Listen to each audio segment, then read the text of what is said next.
सुनो कैसे हो अरे जब हवा जननी तारा निकल दिखा इहारा बुझाई तो ऐसे कर काहुन के मुश्किल आई हां हां का बार साहब भाई बा अरे जब हवा जननी कि सैया मिली है करिया शंकर भगवान करी शंकर भगवान से हमरा प्रेम होई तब का शंकर भगवान शंकर भगवान एगो शंकर भगवान हाँ एगो शंकर भगवान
इलाज का हो जब हम जानती कि सही मिले करिया इलाज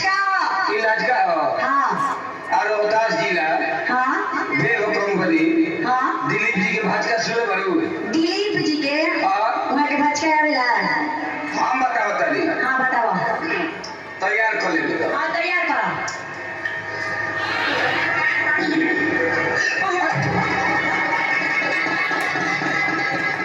डेराई नहीं भाजका हो कहे ना दे अभी ससुराल के गाज का शुरू करब नु हाँ तो पुल के नीचे हो जाए कैसे